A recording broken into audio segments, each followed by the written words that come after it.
Schlotter, je suis prêtre retraité du diocèse et je suis passionné de Maria Valtorta. Ça date des années 85. La première fois qu'on m'a passé un volume, j'étais réticent. Je me suis dit, bon, révélation privée, attention, qu'est-ce que ça va donner? Au bout de 20 pages, je me suis dit, ça c'est du vrai, ça c'est de l'authentique. Bref, j'étais tout à fait convaincu, et je le suis toujours, que c'est l'œuvre, comme le Christ l'appelle lui-même, de Maria Valtorta, est vraiment inspirée par l'Esprit Saint. Et nous sommes en bonne compagnie, puisque Jean-Paul II lui-même, selon le témoignage de son secrétaire particulier, aimait lire de temps à autre un livre de Maria Valtorta. Alors, comment est-ce que je fais? Comment je fais?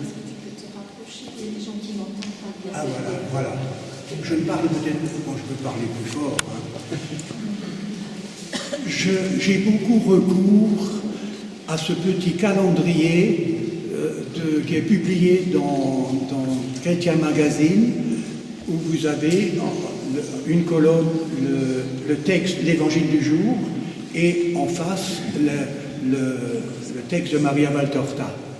Alors ça, c'est très intéressant de comparer l'évangile du jour, l'évangile du dimanche, avec le texte de Maria Valtorta. Et alors, on fait des trouvailles, n'est-ce pas? On trouve des choses absolument splendides, parce que l'évangile que nous venons de lire ce dimanche, où il est question des pèlerins d'Emmaüs, il y a un détail que saint Luc n'a pas retenu.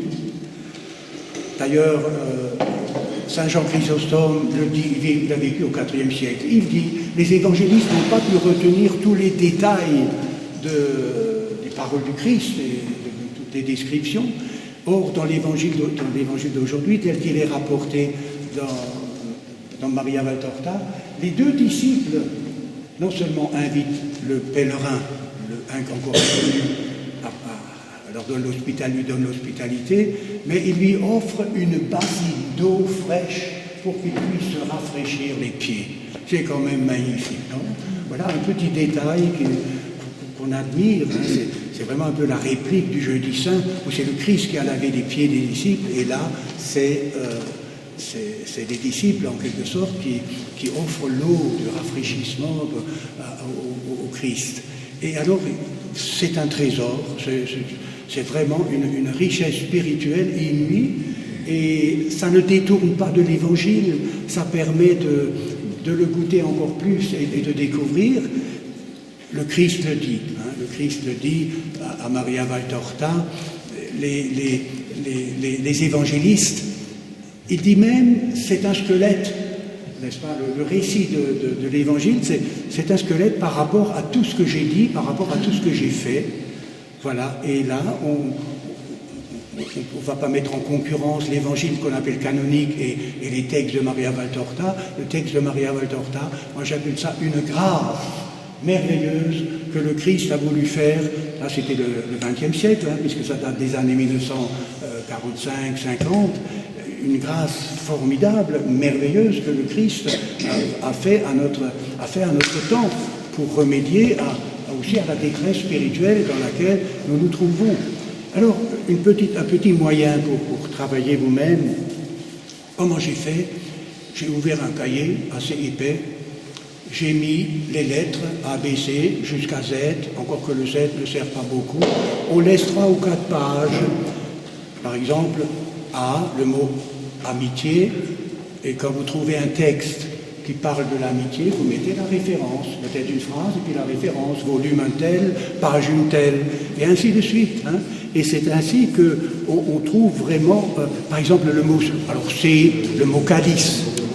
Là, on apprend quelque chose de très fort, n'est-ce pas? Il y a des traductions qui disent « Pouvez-vous boire mon calice ?» Jésus dit « Non, je n'ai pas dit « Pouvez-vous boire mon calice ?» J'ai dit « Pouvez-vous boire à mon calice ?» Parce que je suis seul à boire mon calice de ma passion. Vous pouvez boire à mon calice par vos souffrances personnelles. Vous voyez comment on découvre des choses. Il y a juste encore un autre passage, vous êtes venu pour vous écouter, vous, hein, mais à Cana, Vous savez, quand le Christ, dans les Bibles, on lit qu'y a-t-il entre toi et moi? D'ailleurs, il y a toutes sortes de traductions. Qu'y a-t-il entre toi et moi, dit Jésus à Marie. Et le Christ explique, il manque un petit mot, j'ai ajouté désormais.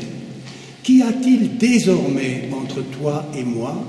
Il ne marque donc pas la distance, mais il dit simplement, jusqu'à présent, j'étais le fils obéissant, comme tout bon juif, j'obéissais à mon père et à Joseph, tant qu'il était vivant, et Marie. Dorénavant, je suis totalement au service du Père, voyez. Donc, vous voyez comment ce petit mot, il dit, les évangélistes ont oublié. Alors, il ne faut pas que ça nous scandalise, tiens, il y a donc des imperfections, non, mais le texte est inspiré, et néanmoins, dit le Christ, quelquefois, il y a des choses qui auraient pu être dites de façon plus précise, ou meilleure, vous voyez. Alors, juste encore un mot à propos de Valtorta. Le Christ dit très clairement,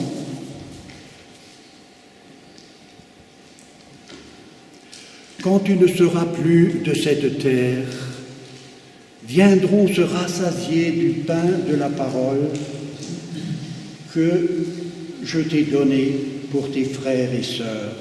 Ils viendront. Quand tu ne seras plus de cette terre, c'est-à-dire après ta mort, les foules viendront se rassasier de cette parole que je t'ai donnée. Nous en sommes, ces foules qui viennent se rassasier, on est bien, je ne sais pas, 40 ou 50, et puissions-nous être de plus en plus nombreux, parce que c'est vraiment un don inouï que le Seigneur fait à notre humanité. Alors, nourrissons-nous de ces textes de Maria Valtorta, qui est une grâce pour notre temps.